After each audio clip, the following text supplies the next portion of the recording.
Olá, meu irmão, minha irmã, seja muito bem-vindo a mais um programa Legacy Logos, o seu programa que expõe juntamente com você a palavra de Deus, para nos instruir, para nos corrigir, para exortar e para nos dar caminho, direção.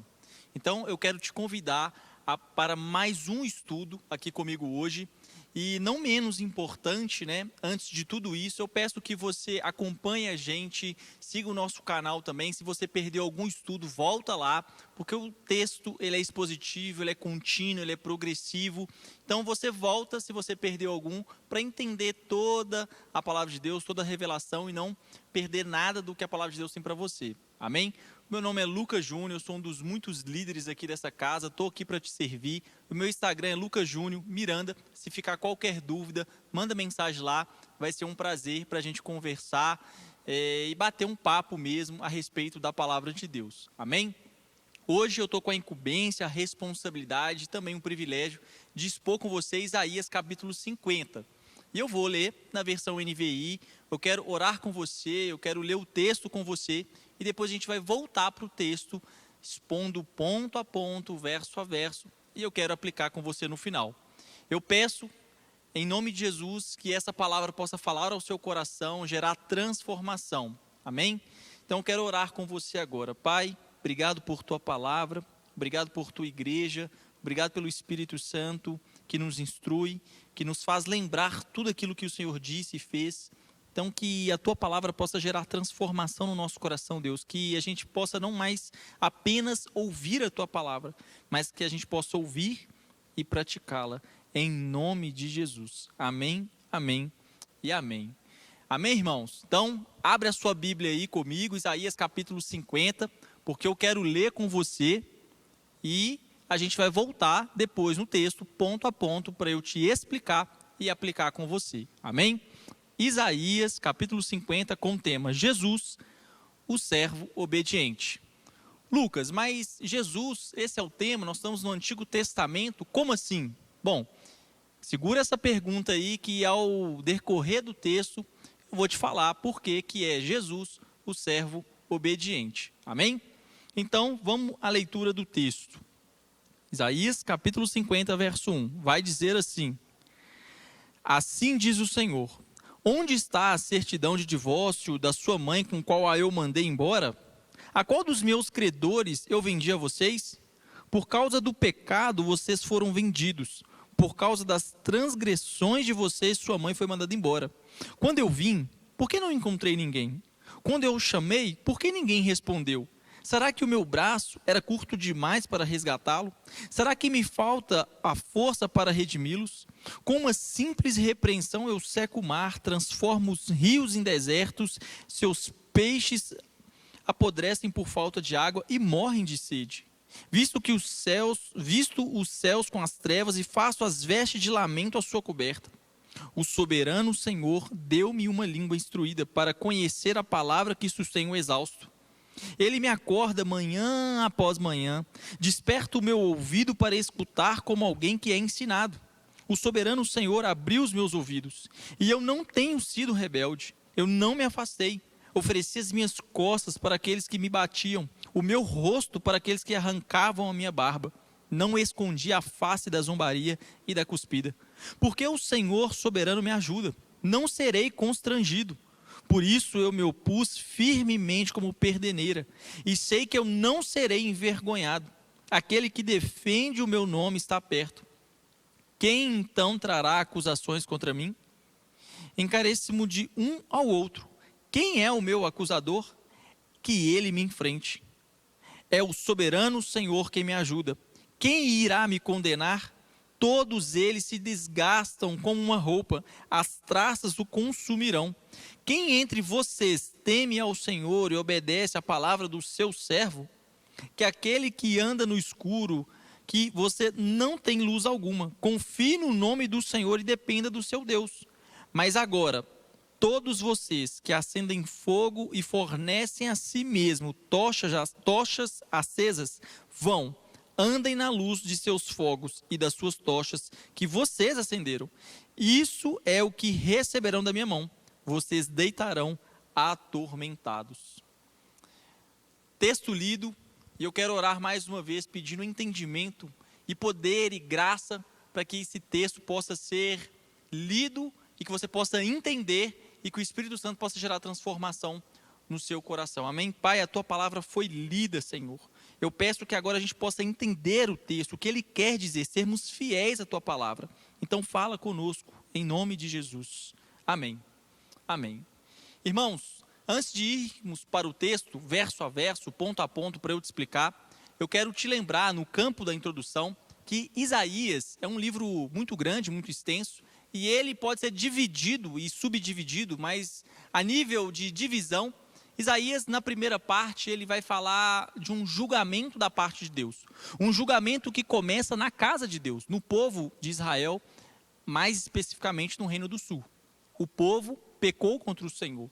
O povo ria e zombava, dizendo que nós temos o Senhor, nós temos o templo, nós temos a lei, e o Senhor está conosco, quanto na verdade eles estavam vivendo uma religião falsa, sem o próprio Deus, porque Isaías, numa denúncia fortíssima, vai dizer que Deus já estava abominando, Deus já não suportava mais aquelas falsas orações, os sacrifícios sem o coração, algo tudo muito externo.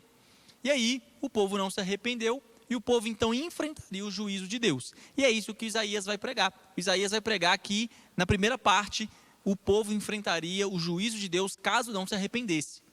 Mas não só para a casa de Deus, mas Isaías também ele profetiza juízo para as nações. Os povos pagãos, os inimigos dos povos de Deus, do povo de Deus, também enfrentaria juízo se não se arrependesse, se não ouvisse a palavra, se não adorassem o verdadeiro Deus. Então é julgamento na primeira parte. Mas o livro não termina por aí, não é só julgamento. Também há restauração, também há um renovo da parte de Deus. Porque Deus não destruiria o seu povo. Deus não entregaria o seu povo à perdição completamente e para sempre. Deus enviaria sim juízo para o seu povo. Mas vale lembrar que o juízo de Deus sempre é corretivo e não destrutivo. Deus, quando ele envia juízo, quando ele envia algo na sua vida, e você pensa que vai ser destruído, não. Deus não quer destruir você. Deus ele quer instruir você, ele quer educar você. E nós bem sabemos que muitas vezes é a dor e o sofrimento a melhor pedagoga para nos ensinar algo. Você sabe muito bem disso. Você sabe que através do sofrimento, através de algumas circunstâncias que você não gostaria de ter passado, foi ela que te ensinou algo muito valioso, que na qual é uma bênção na sua vida hoje. Então, partindo dessa ótica, entendemos que Deus sim trouxe juízo para o seu povo, mas também traria salvação para o seu povo. E é nesse contexto que estamos agora. Isaías, nesse contexto, está dizendo para o povo, um povo que estaria exilado, um povo que estaria triste, um povo que estaria pensando, Deus nos abandonou. Deus não está mais conosco. Deus, ele foi embora e abandonou o seu povo. Nós não temos mais o templo porque foi destruído. Nós não temos mais a presença de Deus, porque a presença de Deus era muito vinculada ao templo. Se não temos templo, não temos a presença. Então Deus nos abandonou. Olha só, Deus permitiu que uma nação pagã pudesse escravizar o povo dele. E nós estamos aqui como escravos numa nação ímpia, numa nação pagã, longe da terra santa. Então Deus nos abandonou. E isso não fica muito longe, porque nós muitas vezes, quando estamos passando por muita situação difícil, uma situação complicada, a gente tende a pensar que, será que Deus me abandonou? Será que eu fiz alguma coisa? Será que eu desagradei ao Senhor? Será que Deus agora está me punindo? Será que Deus está ouvindo a minha oração? Quantas vezes a gente ora e tem aquela sensação que Deus não está ouvindo, que a oração não está passando do teto, e vem aquela sensação de abandono. O sofrimento ele faz isso. Quando a gente está numa situação muito difícil, a gente tende a entender isso. Mas o texto vai nos ensinar que nós não devemos pensar assim. E aí, uma coisa é o nosso sentimento, uma coisa é o nosso emocional, outra coisa é a palavra de Deus. E eu quero voltar com você para ler, para que você entenda o que a palavra de Deus está dizendo e o que o seu emocional está dizendo. E para o seu bem, para o meu bem, para o bem do povo de Deus, nós devemos sempre ficar com a palavra. E nunca com aquilo que estamos sentindo apenas, pensando apenas, mas sim com a palavra e subjugar os nossos sentimentos e emoções à palavra. Amém? Então quero que você volte comigo aí para que eu explique você verso a verso. E eu quero, nesse primeiro momento, voltar para o verso 1, que vai dizer assim: assim diz o Senhor, aonde está a certidão de divórcio da sua mãe com a qual eu a mandei embora? A qual dos meus credores eu vendi vocês? Por causa dos seus pecados vocês foram vendidos. Por causa das transgressões de vocês, sua mãe foi mandada embora. O Senhor, a primeiro momento, ele faz uma denúncia. O profeta, ele vai fazer uma denúncia para o povo que estava lá exilado, o povo que estava com um sentimento de abandono.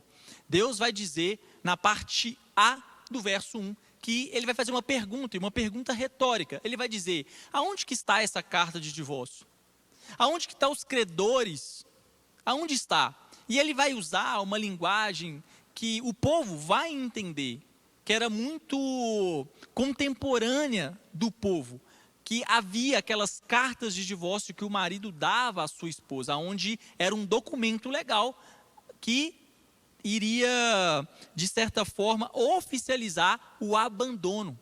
O marido iria dizer para a mulher: eu estou te abandonando, está aqui a sua carta de divórcio como um documento legal para provar que agora você está livre porque você foi abandonada. Livre para se casar de novo, livre para seguir a sua vida sem agora cumprir com os seus requisitos do matrimônio, as suas obrigações conjugais. E também quando você vendia alguém, e aí ou você agora devia para os seus credores e agora era vendido ou vendia o escravo.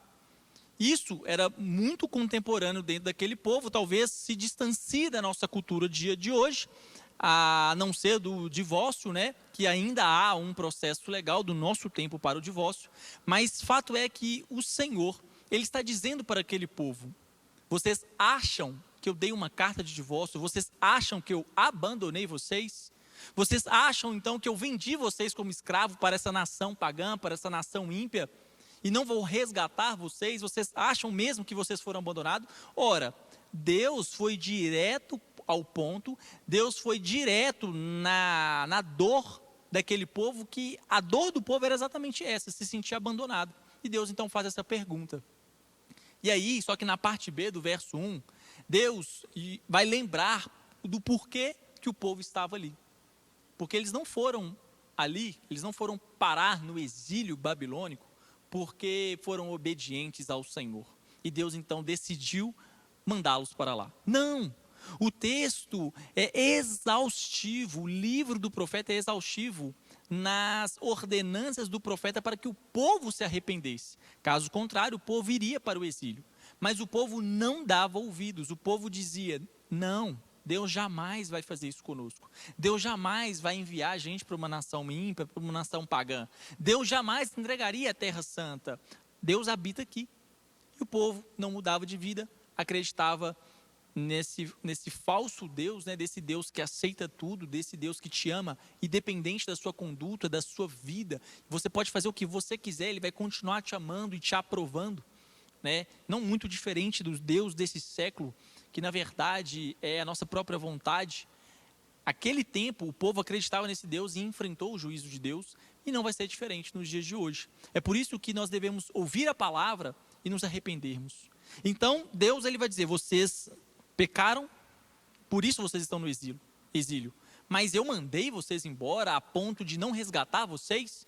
E ele vai responder no verso 2. Leia comigo. O verso 2 vai dizer: quando eu vim, por que não encontrei ninguém? Quando eu chamei, por que ninguém respondeu? Será que o meu braço está curto demais para resgatá-los?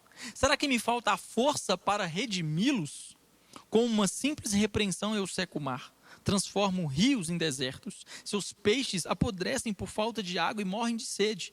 Visto que os céus com trevas, e faço veste de lamento a sua coberta. Olha o que Deus está respondendo para o povo, para a dúvida do povo, para o questionamento do povo. Deus faz uma pergunta no verso 1, ele responde para o povo: olha, vocês estão aí porque vocês pecaram. Isso é a parte B do verso 1. Só que no verso 2 e no verso 3, ele vai responder a pergunta que ele faz no verso 1. Eu vou abandonar vocês? Claro que não. Eu não vou abandonar vocês. E ele faz uma outra pergunta irônica. Acaso eu, o Deus Todo-Poderoso, eu tenho um braço curto demais que eu não posso ir lá e resgatar vocês? Acaso eu, Deus, o Todo-Poderoso, eu não posso mais ter força para ir lá resgatar vocês? Isso era muito irônico, porque eu imagino os judeus pensando e imaginando todo o poder de Deus para livrar o povo do Egito, ele segurando aquela muralha de água para o povo passar, e ele sustentando aquele povo no deserto, Deus milagre atrás de milagre, coisas poderosas. E aí Deus falando para o povo, acaso agora eu não tenho mais poder para ir resgatar vocês? Será que a Babilônia é forte demais? Será que vocês estão numa situação tão complicada assim que eu não posso resgatar vocês? E era claro que é uma pergunta irônica e também retórica, porque é óbvio que Deus tem poder para nos resgatar. É óbvio que Deus tem poder para ir lá e curar a gente, para salvar a gente. Mas às vezes o sofrimento ele cega a gente. Às vezes o sofrimento, a dor, ele tira o nosso raciocínio lógico. A gente está entorpecido pela dor, que a gente começa a duvidar do poder de Deus. A gente começa a duvidar se Deus pode, duvidar se Deus tem poder para ir lá e mudar aquela situação. Porque estamos com muita dor. Mas a palavra de Deus vem para nos lembrar que sim, Ele pode fazer. E eu quero tratar com você, porque no verso 2, algo muito interessante acontece, porque ele se coloca em primeira pessoa, onde ele vai dizer assim, quando eu vim, um pronome pessoal, quando eu vim, não encontrei ninguém. Quando eu chamei, por que ninguém respondeu? Lucas, será que é o profeta que foi ao povo, e o profeta clamou, chamou e ninguém ouviu? Bom, também é o profeta, porque dentro da teologia nós temos algo chamado como sensu plenium. O que quer dizer isso? Quer dizer que uma profecia que é dada, ela sim tem, talvez, em parte, um cumprimento dentro do seu contexto, do momento da escrita, do momento que se está vivendo o texto, do autor. Mas ele tem um sentimento de completude, de plenitude posterior. Ou seja, tem sim, em parte, um cumprimento naquele tempo, mas que ele terá um complemento ou uma plenitude de cumprimento futuro. É basicamente para você entender. No momento você vê o trailer.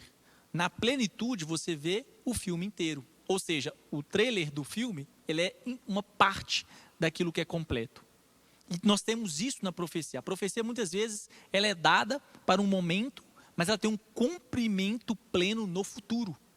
E por que nós entendemos que essa parte nós temos um cumprimento na pessoa de Jesus? E aqui eu quero já entrar com você sobre respondendo aquela pergunta lá no início que eu fiz sobre servo obediente Jesus Cristo. Porque aqui Deus está dizendo na primeira pessoa que ele veio e não encontrou ninguém. Poderia ser o profeta? Não poderia ser o profeta, porque no verso 3 se atribui atributos incomunicáveis a essa pessoa que veio e falou. Nós bem sabemos que atributos incomunicáveis é divino, só pode ser atribuído a Deus. Por isso que aqui nós excluímos ser o profeta. Não foi o profeta que veio, não foi o profeta que chamou ninguém, mas sim o próprio Deus.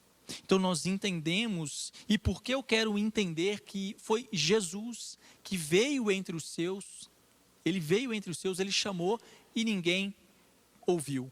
Ele veio, mas ninguém esteve ali, porque a Bíblia vai dizer que a pessoa encarnada de Jesus, ele vive essa profecia, ele encarna, ele veio para os seus, mas os seus não o receberam. E ele vai dizer também que Deus enviou os profetas, mas o povo não recebeu os profetas. E ele, como o maior profeta de todos, o próprio Deus encarnado, o Messias, não foi diferente, também foi rejeitado pelos seus. Os seus não o receberam. Ele chamou e o povo não ouviu. E talvez a máxima disso, quando mostra muito o coração de Jesus, é quando ele chega, ele vê Jerusalém e ele se questiona ali com um lamento, né? Jerusalém, Jerusalém, quantas vezes eu quis ajuntar vocês como uma galinha junta os seus pintinhos, mas vocês não deram ouvidos. Então, nós entendemos que aqui o texto ele já começa a trazer um endereçamento para onde é que a gente entende, que aqui a gente consegue ver a pessoa de Cristo. Mas eu quero continuar com você o texto, onde ele vai dizer no verso 4 e verso 5. O soberano Senhor deu-me uma língua instruída, para conhecer a palavra que sustém o exausto. Ele me acorda manhã após manhã, desperta o meu ouvido para escutar como alguém que é ensinado. O soberano Senhor abriu os meus ouvidos, e eu não tenho sido rebelde, e eu não me afastei. Aqui eu quero te explicar com pelo menos 2 argumentos, para que a gente possa entender que, de fato, essa profecia tem um cumprimento pleno na pessoa de Jesus Cristo. Não somente no profeta, e não é o povo ou o próprio povo de Israel.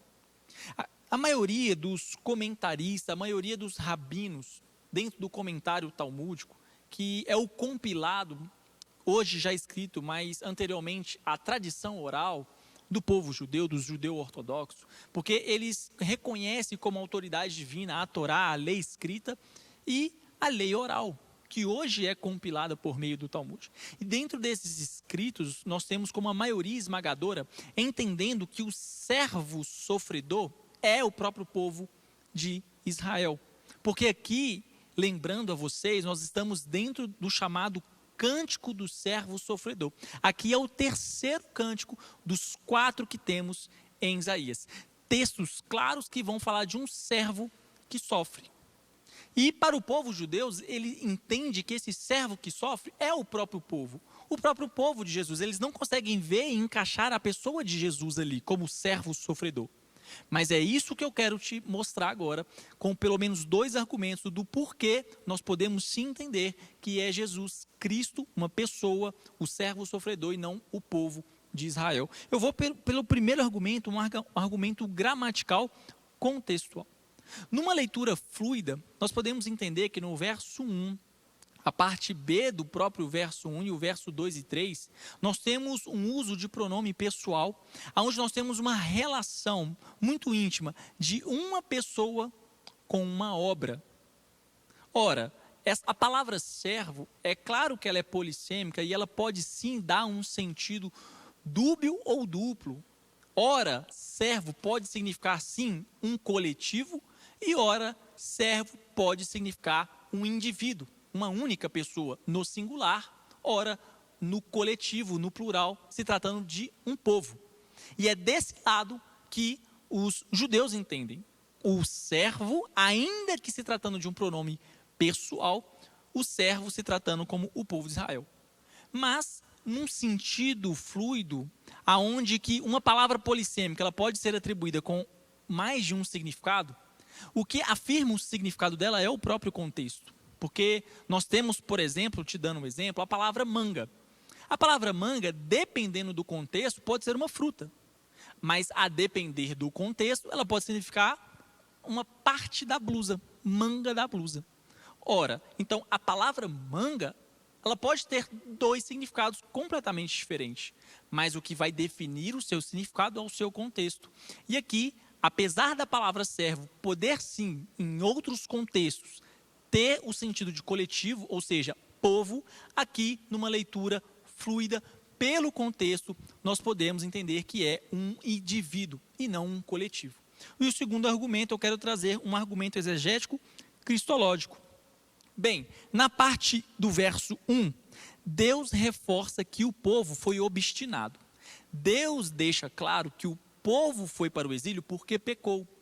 Porque ele se rebelou contra o Senhor. E essa palavra é importante, ele se rebelou. Ou seja, o povo é rebelde, o povo pecou contra o Senhor. E a parte A do verso B também mostra que eles são duros de coração, porque Deus chegou até eles, Deus falou com eles, Deus quis encontrá-los e ele não achou ninguém. Ele não achou ninguém.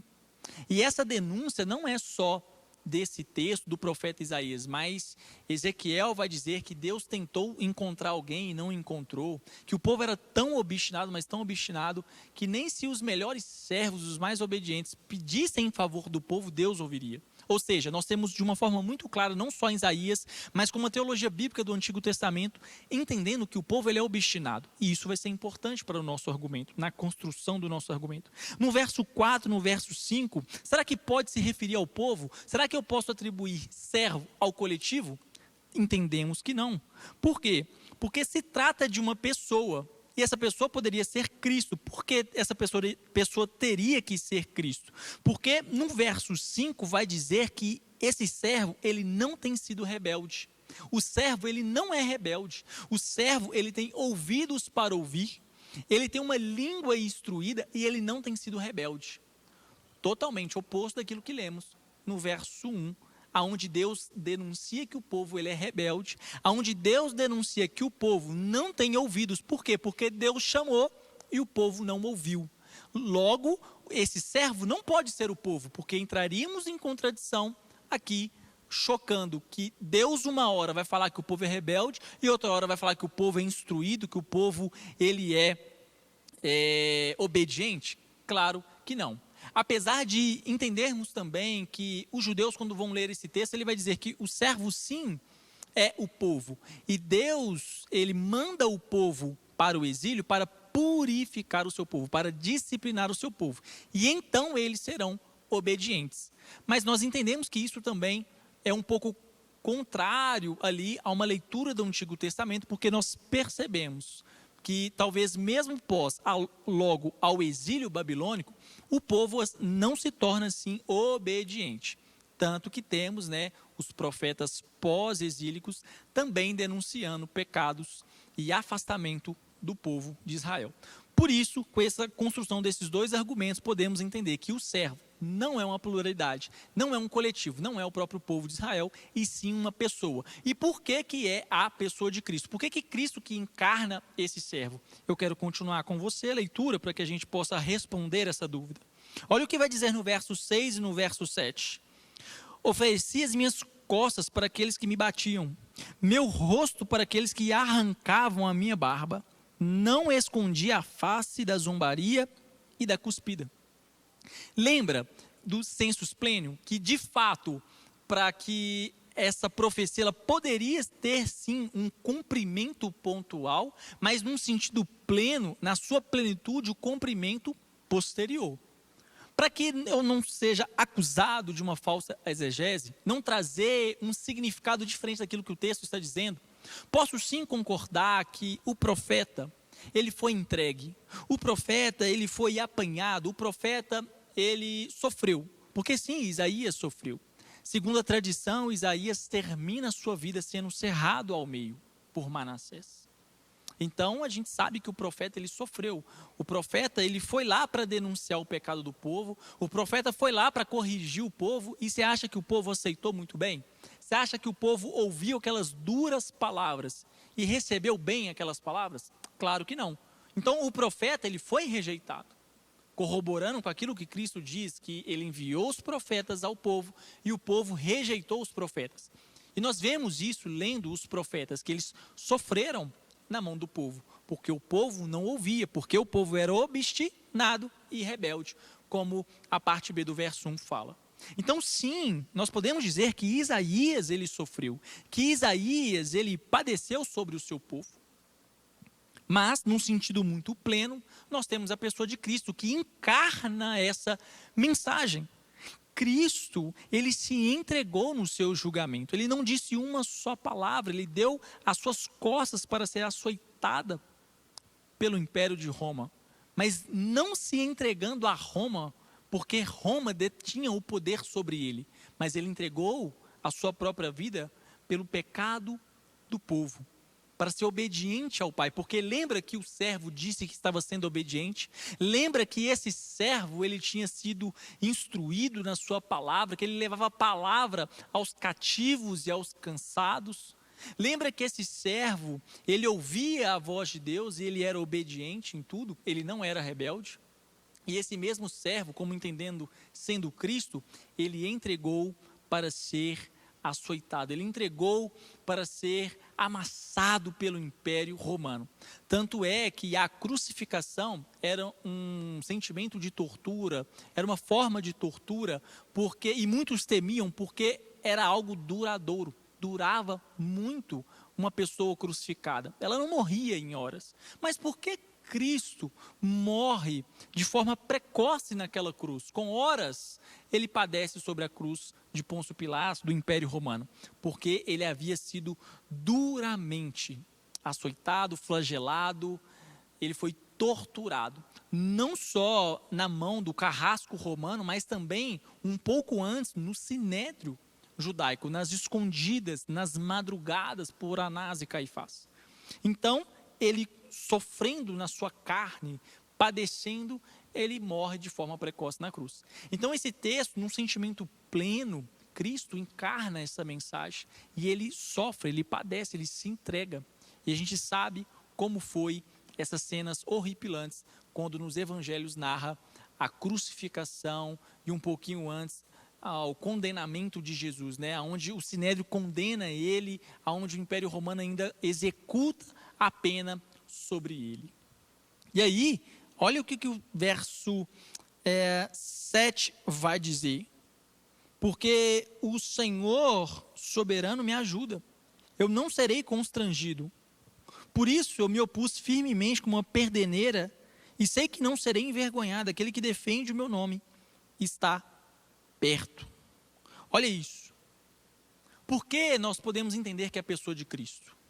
Por que nós podemos entender? Porque, em primeiro momento, esse servo, ele é instruído, ele é obediente e ele se entrega.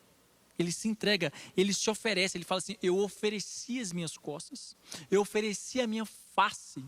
Ou seja, foi de forma voluntária. De novo, isso corrobora para que a gente não entenda que é um povo de Israel se oferecendo de forma voluntária.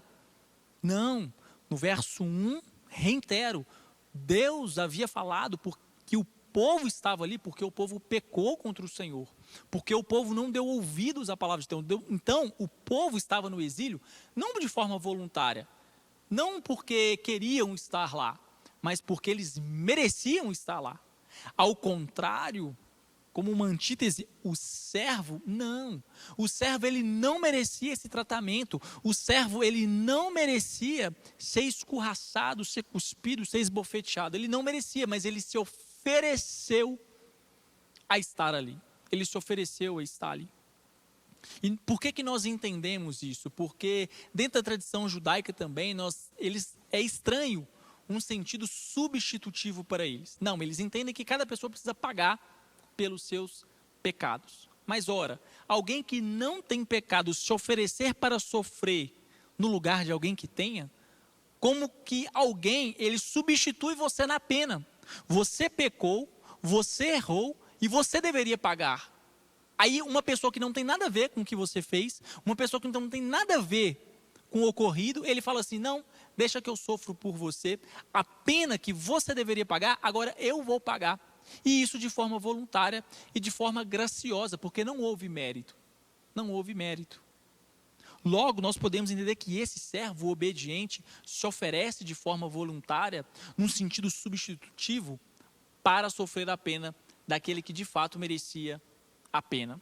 Então agora começa a ficar mais claro, agora começa a clarear na nossa mente, na leitura do texto, que esse texto sim, ele pode ter um significado do profeta dizendo a esse povo, mas que num sentido muito pleno, Cristo, ele cumpre de forma plena essas profecias. Por isso é chamado, dentro da tradição reformada, sobre os cânticos do servo, esse sendo o terceiro cântico, se tratando ao Messias, que nós cremos ser Jesus Cristo, porque é na pessoa de Jesus, relatada pelos evangelhos, que a gente pode então ver que essas profecias se cumpriram na pessoa dele.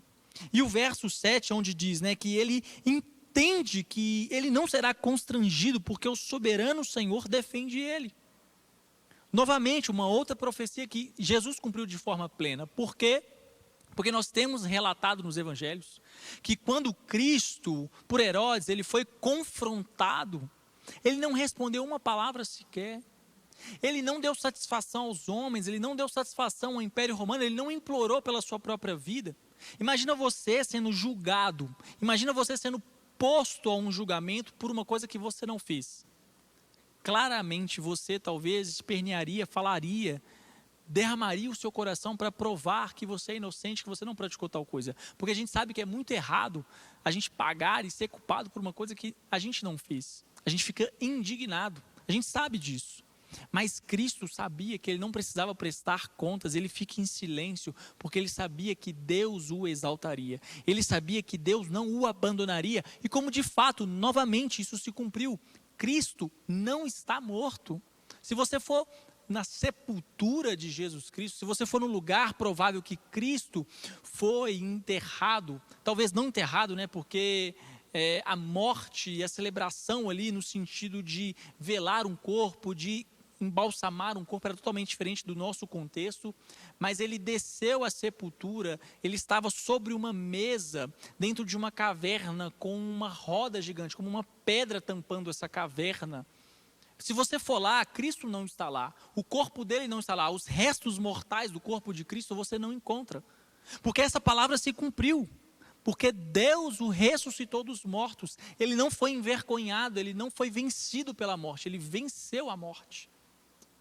É isso que Cristo está dizendo, venceu a morte, ele venceu a morte, e muitos anos depois, Isaías vê isso de uma forma assombrosa, de uma forma translúcida, que esse servo viveria, ele sofreria em favor do povo, e isso é maravilhoso. E olha o que o verso 8 e 9 vai dizer, continuando: aquele que me defende, o nome está perto, quem então trará acusações contra mim? Encareço-me um ao outro. Quem é o meu acusador? Que ele me enfrente. É o soberano Senhor quem me ajuda. Quem irá me condenar?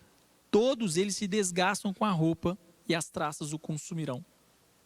Cristo, esse servo, sendo Cristo, o Jesus, o Messias, ele sabia que quem iria condenar? Quem iria condenar ele?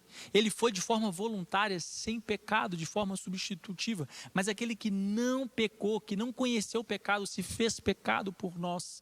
Quem então poderia acusá-lo? Ao contrário, ele diz que a testemunha, quem testemunhava dele era o Pai. O Pai testemunhava e aprovava ele. Então ele não tinha o que temer.